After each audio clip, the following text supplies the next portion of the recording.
नरेंद्र दामोदर दास मोदी, मैं आदित्यनाथ योगी, मैं अमित अनिल चंद्र शाह।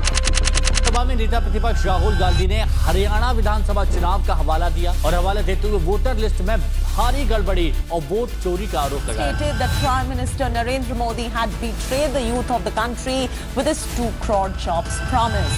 अदानी ग्रुप के पास अब मुंबई एयरपोर्ट का भी मालिकाना हक आ गया। रूल बदला गया और अदानी जी को 6 एयरपोर्ट दिए गए। पेट्रोल के दाम कम हुए कि नहीं हुए, डीजल के दाम कम हुए कि नहीं हुए। Petrol and diesel prices have touched record all-time highs across the 4 metros, and in fact fuel prices have been on the rise for the 12th straight day.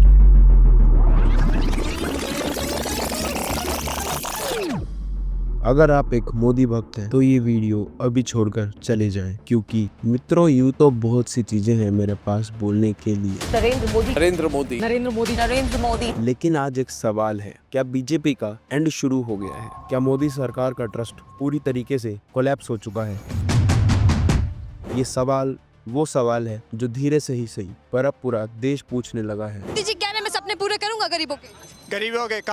कब करेंगे? जाने के बाद करेंगे क्या? ये चोर है मोदी, बिल्लू नंबर चोर, नंबर चोर। मोदी जी तो कहते हैं सबका साथ सबका विकास। वो कहाँ है विकास? विकास अगर हो तो मान नहीं रहा। कह रहे थे कि बीजेपी सरकार कह रही है कि अच्छे दिन आएंगे, बीजेपी आएगी तो अच्छे दिन। जब हम मर जाएंगे, जब शमशान घाट में पहुंचेंगे तब अच्छे दिन आएंगे। इंसानियत की नजर से देखिए साहब, मोदी और शाह की वजह से पूरा हिंदुस्तान खतरे में है।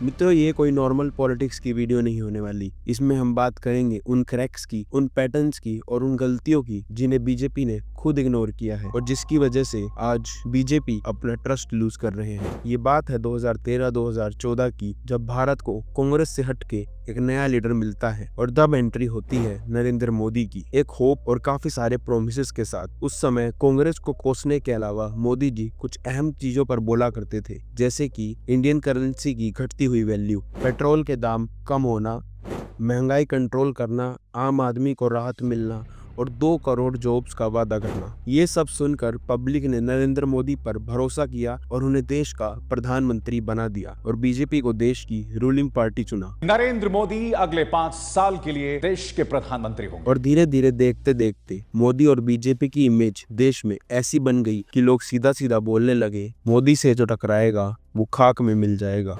और इस चीज का अंदाजा आप इसी बात से लगा सकते हैं कि 2014 के लोकसभा इलेक्शन में बीजेपी को 282 सीट्स मिलती हैं और 2019 के इलेक्शन में 303 सीटें मिलती हैं। मित्रों इतनी सीटें कभी राजधर्म का पालन करने वाले श्री अटल बिहारी वाजपेयी को भी नहीं मिली थी। एक ही संदेश है कि वो राजधर्म का पालन करें। मोदी जी इस देश के सबसे पावरफुल पीएम बन चुके थे। उनके अगेंस्ट जो बोलता था उसे एंटी नेशनलिस्ट का टैग मिल जाता था। ये इंडियन पॉलिटिक्स के इतिहास में ऐसा राइज था जो आज तक किसी का भी नहीं हुआ था। 2014 से 2019 बीजेपी का वो प्राइम टाइम था जब जनता बीजेपी के फेवर में थी, मीडिया का नैरेटिव भी उनके ही फेवर में था और बीजेपी के नेताओं ने ओपोजिशन में राहुल गांधी को पप्पू पप्पू बोलकर इतना डिमोटिवेट कर दिया था कि राहुल गांधी ने उस समय पॉलिटिक्स से ही ब्रेक लेने का फैसला किया। पप्पू आपके लिए मैं पप्पू हूँ। मोदी और बीजेपी एक अनस्टॉपेबल ब्रांड बन चुके थे जिसे ब्रेक करना इम्पॉसिबल लग रहा था। पर मित्रों हर राइज का एक पीक होता है और उसके बाद आता है डाउनफॉल। अब कहानी में ट्विस्ट यहाँ से शुरू होता है। बीजेपी नेताओं ने अपने इनिशियल हाइप में कुछ भी बोलना स्टार्ट कर दिया था जिसे लोगों ने बाद में जाके नोटिस किया। 2012 में बीजेपी नेता नरेंद्र मोदी ने कहा कि कांग्रेस की सरकार ने इंडियन रुपीस की वैल्यू को कम कर दिया है। अरे नेपाल का रुपया नहीं गिरता है, बांग्लादेश की करेंसी नहीं गिरती है, पाकिस्तान की करेंसी नहीं गिरती, क्या कारण है हिंदुस्तान का रुपया पतला होता जा रहा है? उन्होंने कहा कि रुपए की वैल्यू ऐसे ही कम नहीं हो जाती, इसके पीछे कांग्रेस का हाथ है और अगर बीजेपी की सरकार आएगी तो रुपए की वैल्यू ऊपर जाएगी। ये ऐसे नहीं होता मित्रों, ये जवाब देना पड़ेगा आपको। देश आपसे जवाब मांग रहा है। बट इसके बाद बीजेपी की गवर्नमेंट आती है और इंडियन करेंसी की वैल्यू लोएस्ट पर चली जाती है। For the first time ever, it has crossed 90 against the US dollar, 90. It's an all-time low for the Indian currency. मित्रों, ये तो कुछ भी नहीं था। 2014 के पहले नरेंद्र मोदी मीडिया में आकर एक बयान देते हैं और कहते हैं कि दिल्ली गवर्नमेंट ने पेट्रोल के प्राइसेस बढ़ा दिए हैं, दिल्ली गवर्नमेंट फेल हो गई है। जिस प्रकार से पेट्रोल के दाम बढ़ा दिए, ये दिल्ली सरकार की शासन चलाने की नाकामयाबी का जीता जागता सबूत है। लेकिन जब मोदी जी की सरकार आती है तब पेट्रोल का भाव ऑल टाइम हाई चला जाता है। मित्रों, वादे तो मोदी सरकार ने और भी कई किए थे, जैसे इन्फ्लेशन कम होगा, 2 करोड़ जॉब्स देना, वो भी एक ही साल में, लेकिन होता इससे बिल्कुल अपोजिट है। Prime Minister Narendra Modi had betrayed the youth of the country with his 2 crore jobs promise. ये पहला रीजन था बीजेपी के ट्रस्ट लूज करने के पीछे, लेकिन सरकार की हाइप इतनी ज्यादा थी कि 2014 से 2019 के बीच पूरी इंडियन मीडिया इनकी सिर्फ अच्छी चीज़ों पर ही फोकस करती थी और कोई भी इनके फेक प्रोमिसेस की बात ही नहीं करता था। लेकिन मित्रों, 2014 और 2019 का भारत अलग था। 2020 में कोविड आता है और पूरे देश में लॉकडाउन लग जाता है। आपको बचाने के लिए संपूर्ण लॉकडाउन कहर बरपा रहे कोरोना वायरस भारत में भी पैर पसार रहा है। मित्रों, जब कोविड आता है तो ऑलमोस्ट सारे देश के लोग घर पर बैठ जाते हैं और लोग टीवी से डायरेक्ट अपने मोबाइल फोन पर ज्यादा टाइम बिताने लगते हैं। यहाँ से शुरू होता है इंडिपेंडेंट यूट्यूबर्स का राइज। लोगों को धीरे धीरे समझ आता है कि इंडियन मीडिया मोदी और बीजेपी की सिर्फ तारीफ ही करते हैं और इंडिपेंडेंट यूट्यूबर वो भी बताते हैं जिसका प्रॉमिस मोदी सरकार ने सत्ता में आने से पहले किया था। इंडिपेंडेंट यूट्यूबर्स के थ्रू लोगों को पता चलता है कि जो हमारे देश की फेमस एजेंसीज हैं जैसे ईडी और सीबीआई, ये एक्चुअल में बीजेपी के लिए काम करती हैं, क्योंकि एक्चुअल में होता ये है कि अगर कोई भी नेता स्कैम करके जेल में चला जाता है और अगर बाय चांस वो बीजेपी को ज्वाइन कर लेता है तो उस पर लगे सारे चार्जेस हट जाते हैं। जिसका सबसे बड़ा एग्जाम्पल है शरद पवार, जो कि 70,000 करोड़ों का स्कैम करके जेल जाते हैं, लेकिन जैसे ही वो बीजेपी ज्वाइन करते हैं उन पर लगे सारे चार्जेस हट जाते हैं। Days after NCP's Ajit Pawar joined hands with the BJP, 9 cases linked with the irrigation scam in which Pawar is accused were closed on Monday by Maharashtra's Anti-Corruption Bureau. लोगों को धीरे धीरे समझ आता है कि जो नेता स्कैम करता है और बीजेपी को ज्वाइन करने के लिए एग्री कर लेता है उस पर लगे सारे चार्जेस हट जाते हैं और जो नहीं करता वो जेल में ही पड़ा रहता है। मित्रों, ये सेकंड रीजन था जिससे बीजेपी ने अपना ट्रस्ट लूज किया है। लेकिन मित्रों, ये सब चीजें जितनी बीजेपी की इमेज खराब नहीं करती हैं उतना सिर्फ 2 लोग कर देते हैं। अंबानी अडानी। जी हाँ, अंबानी अडानी। एक्चुअल में होता क्या है कि 2017 में नरेंद्र मोदी पब्लिक में एक वादा करते हैं कि मेरा तो सपना है कि हवाई जहाज पे कौन लोग बैठने चाहिए। ये जो एक बना हुआ है ना, बड़े बाबू, बड़े बड़े लोग, धनी लोग, ये दुनिया उन्हीं के लिए है। इस देश की जो सुविधाएं अमीरों को प्राप्त हैं वो मेरे देश के गरीब को भी मिलनी चाहिए। जो सामान्य व्यक्ति हवाई चप्पल पहन करके घूमता है वो मुझे हवाई जहाज में दिखना चाहिए, ये मेरा सपना है। लेकिन टाइम के साथ लोगों को बाद में पता चलता है कि मोदी सरकार ने 6 एयरपोर्ट्स अडानी ग्रुप को दे दिए हैं। अडानी ग्रुप के पास अब मुंबई एयरपोर्ट का भी मालिकाना हक आ गया है। रूल बदला गया और अडानी जी को 6 एयरपोर्ट दिए गए। पर मेन चीज ये नहीं थी। बाद में राहुल गांधी पार्लियामेंट में मोदी जी की एक फोटो दिखाते हैं जो अडानी के साथ थी।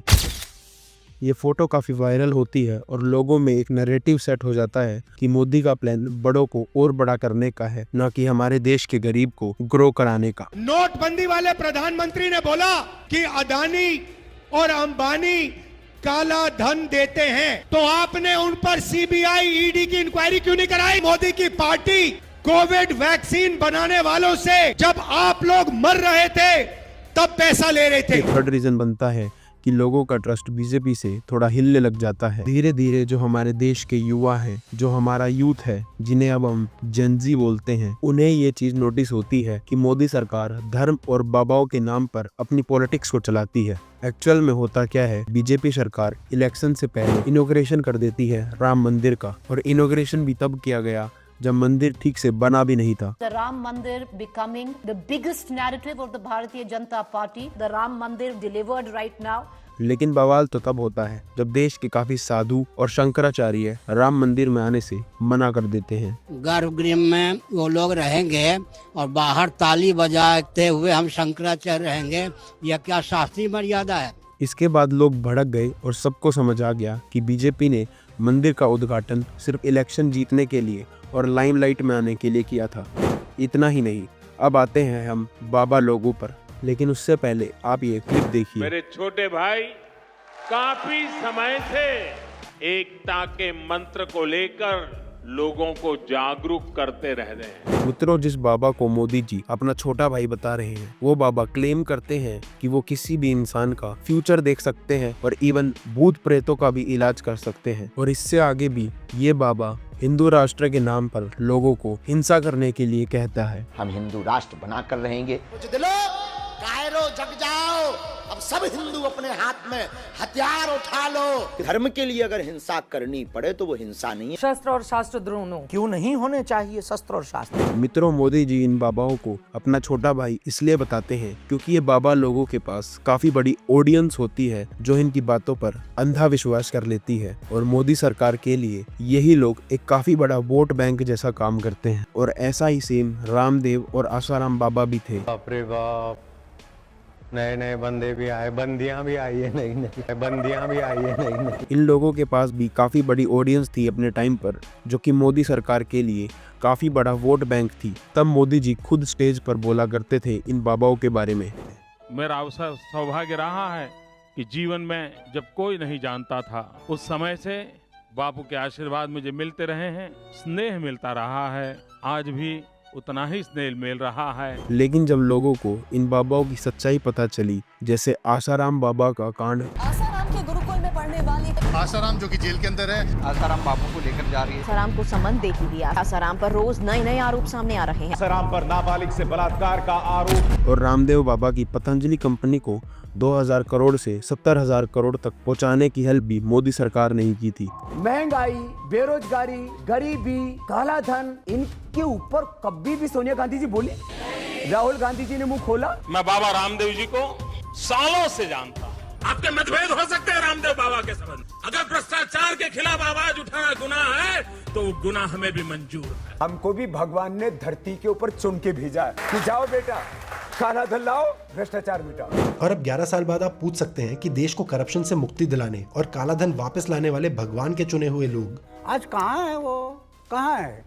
मजे में है और कहां, क्योंकि 2014 में उनका 2000 करोड़ का पतंजलि बिजनेस आज 60,000 करोड़ प्लस का बन चुका है। और इसलिए अब रामदेव ब्लैक मनी के वादे याद दिलाने की जगह मोदी जी को भगवान का वरदान बताना पसंद करते हैं। कोर्ट ने सरकार पर और सरकार के आयुष डिपार्टमेंट पर भी कठिन सवाल उठाए। पतंजलि के फॉल्स एडवर्टाइजमेंट की बहुत लंबी हिस्ट्री है। कंप्लेंट्स के बावजूद बाबा रामदेव पर कोई कार्रवाई क्यों नहीं हुई? और मित्रों, बाबाओं के पास मोदी सरकार के लिए वोट बैंक है, इसलिए मोदी सरकार इन बाबाओं को कुछ कहती भी नहीं है। बस गवर्नमेंट की इतनी बहुत बड़ी मदद और मेहरबानी हमारे ऊपर कि ये हमारे काम में बाधा नहीं डाल रहे, हमें उठा करके जेल में नहीं ठोक रहे, और जेल में ठोके तो हम इनको ठोक दें, इनकी ऐसी तैसी। मित्रों, ये थे 4 रीजन बीजेपी की ट्रस्ट लूज जर्नी के। और इससे आगे भी राहुल गांधी भारत जोड़ो यात्रा करते हैं और हमारे देश के जो युवा हैं उनसे और उनकी बातों से काफी इम्प्रेस हो जाते हैं। राहुल गांधी की पर्सनैलिटी भी काफी ज्यादा स्ट्रॉन्ग और काफी ज्यादा बदली दिखती है। राहुल गांधी आपके दिमाग में है, मैंने मार दिया उसको। जिस व्यक्ति को आप देख रहे हो वो राहुल गांधी नहीं है, वो आपको दिख रहा है, मेरे माइंड में है ही नहीं, गया वो। इसके बाद Rahul Gandhi suddenly media press करते हैं और लोगों को वोट चोरी के बारे में बताते हैं और कहते हैं मोदी सरकार इलेक्शन कमीशन के साथ मिलकर वोट्स को मैनिपुलेट कर रहे हैं। और लोगों को भी राहुल गांधी की बात पर यकीन करना ही पड़ता है, क्योंकि बीजेपी हो या इलेक्शन कमीशन, किसी के पास कोई जवाब ही नहीं रहता इस चीज का।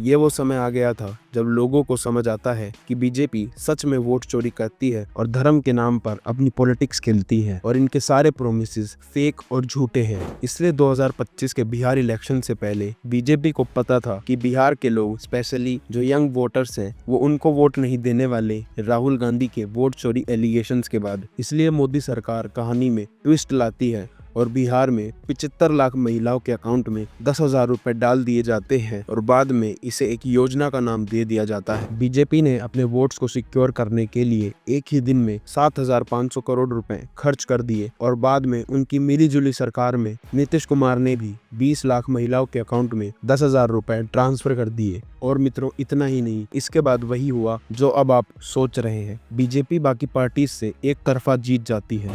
तो बिहार के चुनावी नतीजों पर एनडीए की बिहार में और बहुत बड़ी जीत, फिर एक बार एनडीए सरकार। मित्रों, अब अगर आप सारे पैटर्न्स को एक साथ रखो तो समझ आता है कि बीजेपी के फेक प्रोमिसेस, वोट चोरी कंट्रोवर्सी, बिहार में इलेक्शन से पहले योजना के नाम पर पैसे देना, हमारे देश की करेंसी की वैल्यू को और भी नीचे लेके जाना, अंबानी अडानी के कनेक्शन, पेड मीडिया की मोनोपोली, ओपोजिशन का भी राइज होना, ये सब एक ही कंक्लूजन सामने लाता है कि बीजेपी पावरफुल तो अभी भी है, पर बीजेपी की जो शील्ड थी, जो उन्हें प्रोटेक्ट करती थी, वो क्रैक जरूर हो चुकी है, जिसमें हमारे देश का युवा सब समझता है कि कौन दिल से स्पीच देता है और कौन सिर्फ टेलीप्रॉम्प्टर से पढ़कर बोलता है। ये बात बीजेपी को भी समझनी होगी। हमारे देश का युवा चुप नहीं बैठता, ये बात भी बीजेपी को समझनी होगी। ये एरा सोशल मीडिया का है, ये एरा जेनजीज का है, जिन्होंने अगर एक बार ठीक से सोच लिया तो यही जेनजी सरकार गिराने का भी दम रखते हैं। और मित्रों, आज सवाल ये नहीं है कि क्या बीजेपी सरकार कल गिर जाएगी या नहीं। आज सवाल ये है कि क्या मोदी का मैजिक